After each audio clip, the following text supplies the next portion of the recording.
It was one of the saddest moments in rock music history, and one of the most confusing. When Charlie Watts, the drummer of the Rolling Stones, died in 2021, fans thought his bandmates would be at his funeral. But they weren't there. No Mick Jagger, no Keith Richards, no Ronnie Wood. The real reason they weren't there is way more complicated than anyone thought. You might be shocked to learn this reason. The story starts in the mid-1980s when Charlie Watts went through a really hard time in his personal life. For most of his career, Watts was known as the quiet one compared to the band's crazy lifestyle. While Mick Jagger and Keith Richards were always in the news for their wild rock and roll lives, Watts had a good reputation for being calm and controlled. But around 1983, that image started to fall apart. His drinking and drug use, which used to be not too bad, got way worse and became really destructive. Watts would later say that his drug use wasn't about trying to be a cool rock star, but was an unhealthy way of dealing with big family problems. "They were my way of dealing with family problems," he said. "I think it was a midlife crisis. All I know is that I became totally another person around 1983 and came out of it about 1986. I nearly lost my wife and everything over my behavior." It was a shocking confession from a man people often called the Stones' moral compass. His wife, Shirley, had been with him since before the band became famous, and Watts later said that her loyalty was tested to the limit during those crazy years. Eventually, he realized that if he didn't change his ways, he would lose not just his marriage, but his sense of who he was. By the second half of the decade, he had managed to get control of his life again. In the late 1980s, Watts made another big lifestyle decision. He quit smoking. For a man who had spent decades performing under the tough demands of touring and recording, it was a big step toward better health. However, even this discipline couldn't protect him from future health problems. In June 2004, Watts was told he had throat cancer. The news was a shock not only to fans, but also to the band. He went through an intense course of radiation treatment, going through months of treatment before the cancer finally went away. Looking back on that time, Watts said, "I went into hospital and 8 months later Mick said, 'We're going to do a record, but we'll only do it when you're ready.' True to their word, the Stones waited. While Jagger, Richards, and Ronnie Wood kept themselves busy writing songs, they didn't push Watts to come back until he felt strong enough. When he was ready, he joined them in the studio to work on what would become A Bigger Bang in 2005. Amazingly, just after getting better, he went on a really hard 2-year world tour to promote the album. Looking back on the experience, Watts joked, "It seems that whenever we stop, I get ill, so maybe I should carry on." For the next decade and a half, Watts continued to tour and record with the Stones, seemingly fighting off the effects that age and sickness had taken. But by 2021, his health again became something to worry about. On August 5th of that year, the band announced that Watts would sit out the return of their No Filter US tour. He had recently had a medical procedure, widely reported as heart surgery, and after talking with his doctors, decided that he needed time to get completely better before going back on the road. The decision marked a rare time off in Watts's nearly 6 decades with the Stones. To keep the tour going, the band called on Steve Jordan, a longtime friend and collaborator, to temporarily take over drumming duties. Jordan had previously worked with Richards in the Ex-Pensive Winos and was considered one of the few drummers capable of filling Watts's shoes, even if only for a short time. On August 24, 2021, Charlie Watts passed away at the Royal Brompton Hospital in Chelsea, London, at the age of 80. His death was caused by squamous cell carcinoma, a type of cancer. In keeping with the dignity and privacy that had defined his life, Watts spent his final hours surrounded by his family. There were no public celebrations, just the quiet presence of loved ones as the man who had been the Rolling Stones' heartbeat for nearly 6 decades slipped away. The news sent shockwaves through the music world. His surviving Rolling Stones bandmates, Mick Jagger, Keith Richards, Ronnie Wood, and even former bassist Bill Wyman all shared heartfelt public tributes. Jagger shared a happy image of Watts laughing, while Richards posted a simple yet touching photograph of a drum kit with a closed sign hanging from it. Wood spoke of their brotherhood.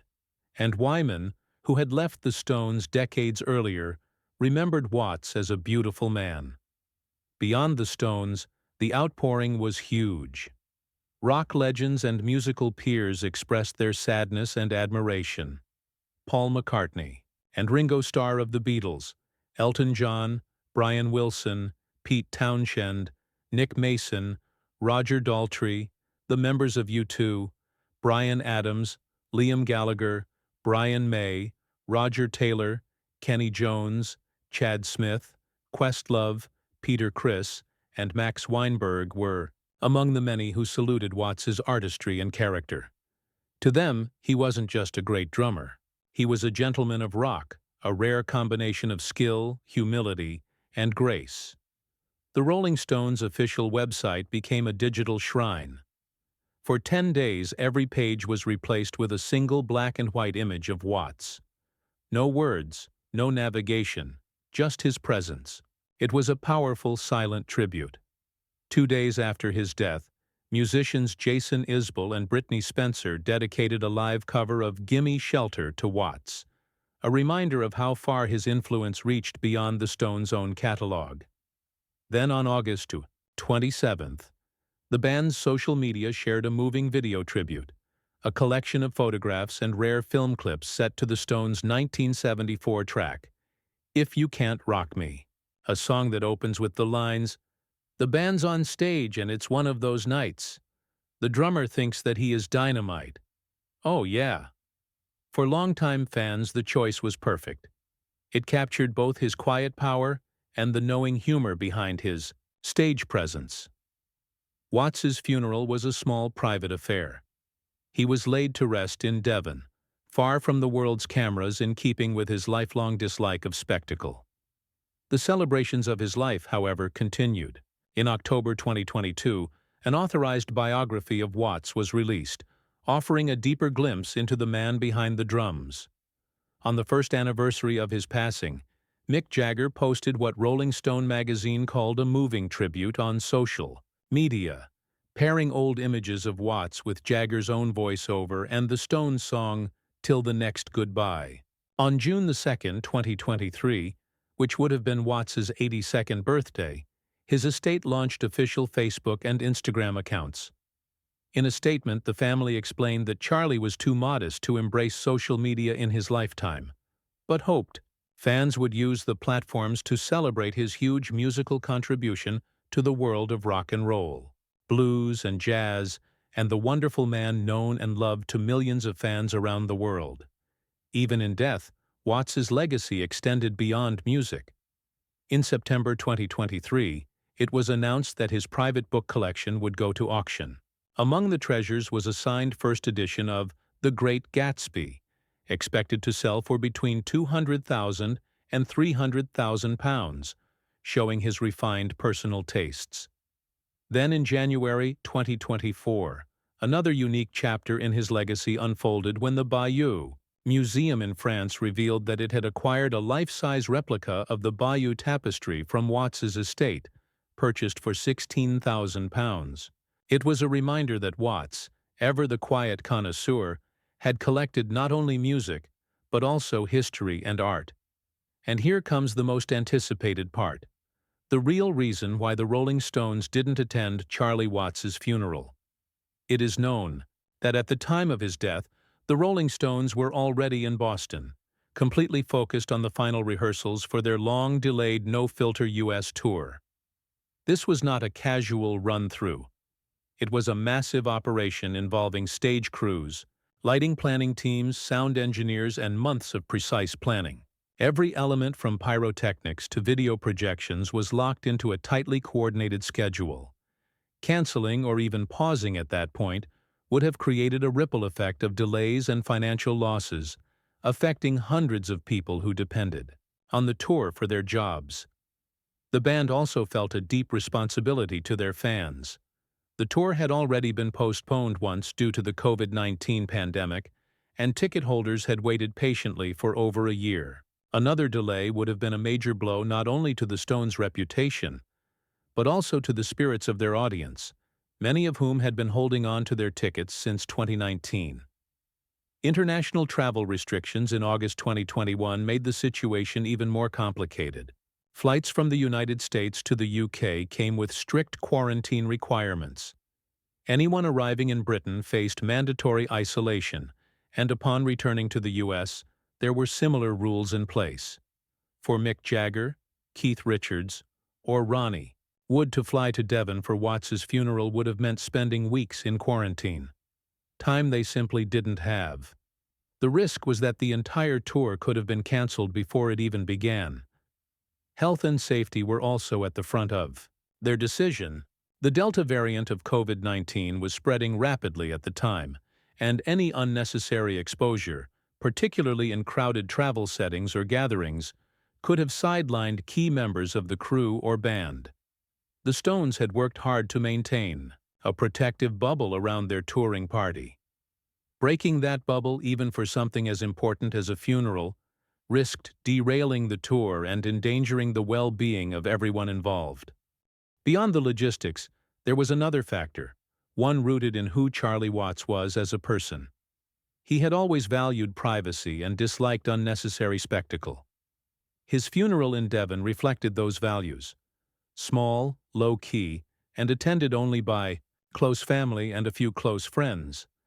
Those who knew him best said it was exactly the kind of farewell he would have wanted. Former tour manager Sam Cutler put it plainly. Charlie would have hated a fuss. The Stones respected that feeling, understanding that turning his funeral into a high-profile event would have gone against his nature. Still, the band found meaningful ways to honor him. Every night of the No Filter tour, they opened with a moving, tribute video of Charlie behind his drum kit. The screen filled with old footage capturing his elegance and precision. They changed their legendary tongue and lips logo to black and white, a subtle but powerful symbol of mourning. Performances throughout the tour were dedicated to his memory, with Mick Jagger often addressing the crowd to speak about his friend. The tributes extended beyond the stage. Keith Richards posted an image of Charlie's drum kit with a simple closed sign hanging over it.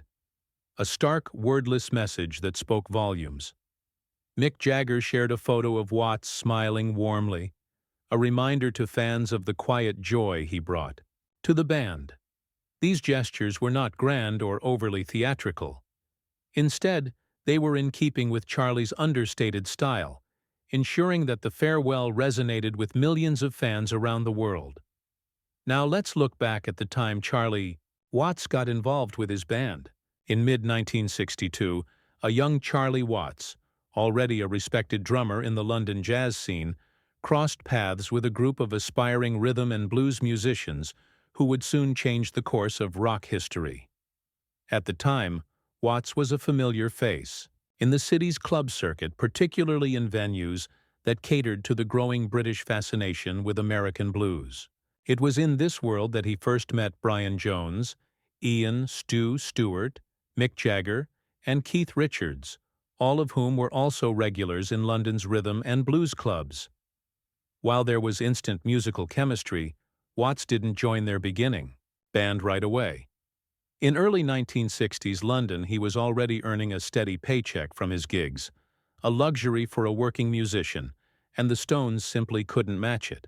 The group was still playing small venues, often for little or no pay, and convincing Watts to give up financial security for an unproven band was no easy task. It wasn't until January 1963 that Watts finally agreed to come aboard as the Rolling Stones drummer. His decision marked a turning point for the group, solidifying a lineup that would go on to dominate the music world for decades. His first public performance as a permanent member came on February 2, 1963, at the Ealing Jazz Club, a venue that had become a hub for the British R&B movement. From that moment forward, Watts's steady, unflashy drumming became the backbone of the Stones' sound. Over the years, Mick Jagger would affectionately introduce him on stage as the Wembley Whammer, a playful nod to both his hometown roots and his powerful, precise style behind the kit. But Watts was far more than just the band's drummer. He was also a visual artist who lent his creative talents to the Stones' image and stagecraft. In the early days, Watts contributed graphic art and comic strips to the group's releases, including the sleeve for Between the Buttons.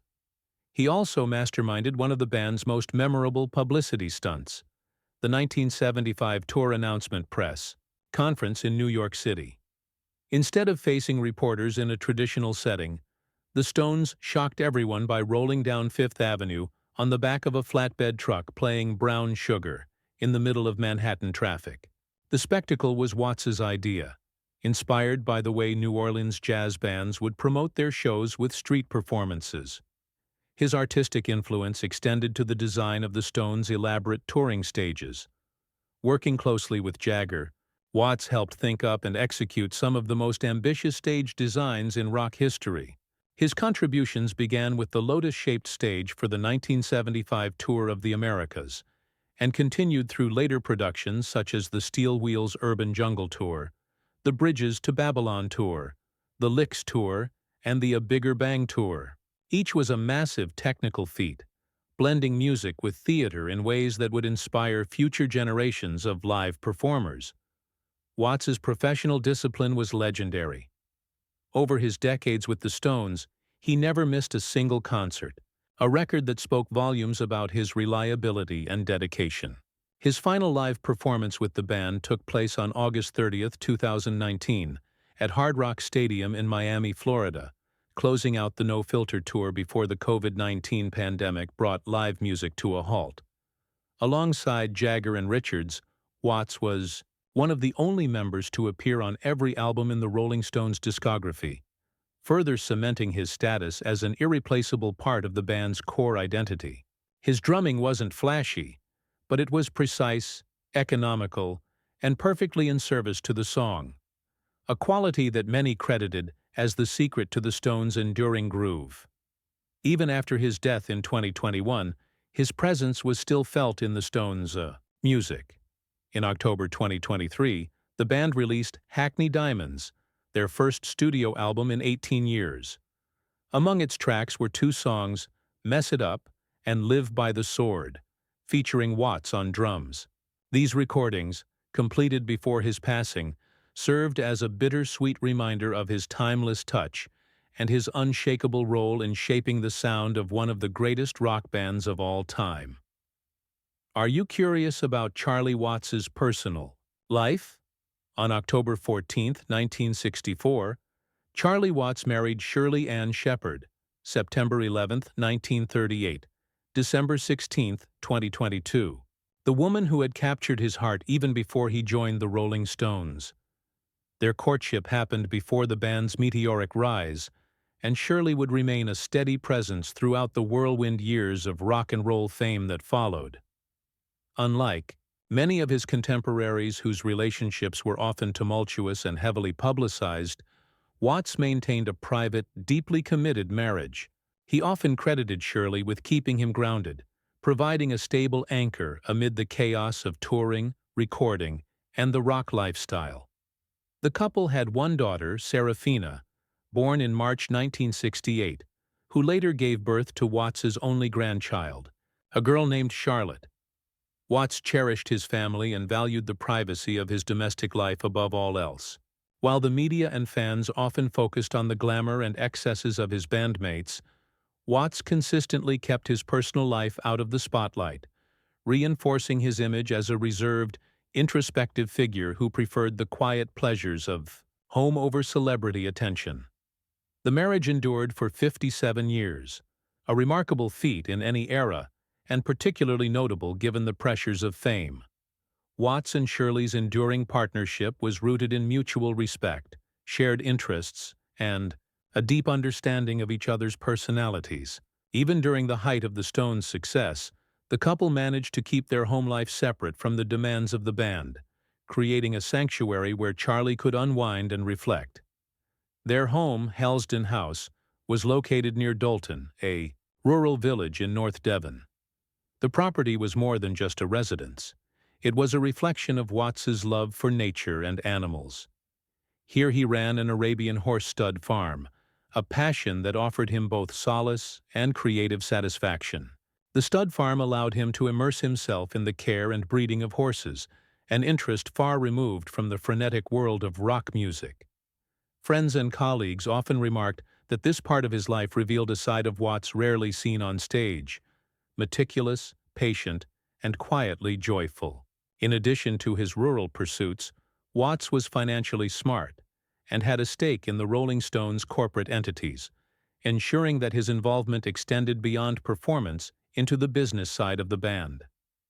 Despite the Stones' collective love of luxury automobiles, Watts himself never obtained a driving license. He preferred to admire cars as works of art, appreciating their design and craftsmanship rather than their utility. To him, a car was an object of beauty, not a means of transport, a reflection of his unique and somewhat private approach to life. Watts also nurtured a lifelong interest in cricket, a sport deeply rooted in British culture. He collected memorabilia, with the same careful attention he applied to drumming and stage design, treating cricket not merely as a hobby, but as a passion that connected him to a quieter, more traditional world. His collection included signed bats, vintage photographs, and other artifacts underscoring his respect for the history and artistry of the game. Through all these pursuits, family, horses, cricket, and art, Watts cultivated a life that balanced the extremes of fame with the serenity of personal fulfillment.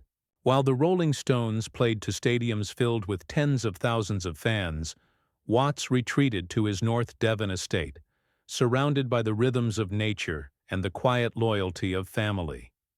This duality defined his existence: the public persona of a legendary rock drummer and the private man devoted to home, heritage, and simple, enduring pleasures. What do you think about Charlie Watts? Leave us your comments in the section below. We hope you have found this helpful video. Don't forget to leave a like, share, and subscribe to the channel if you like it. Thank you for watching this, and see you in the next videos. Goodbye.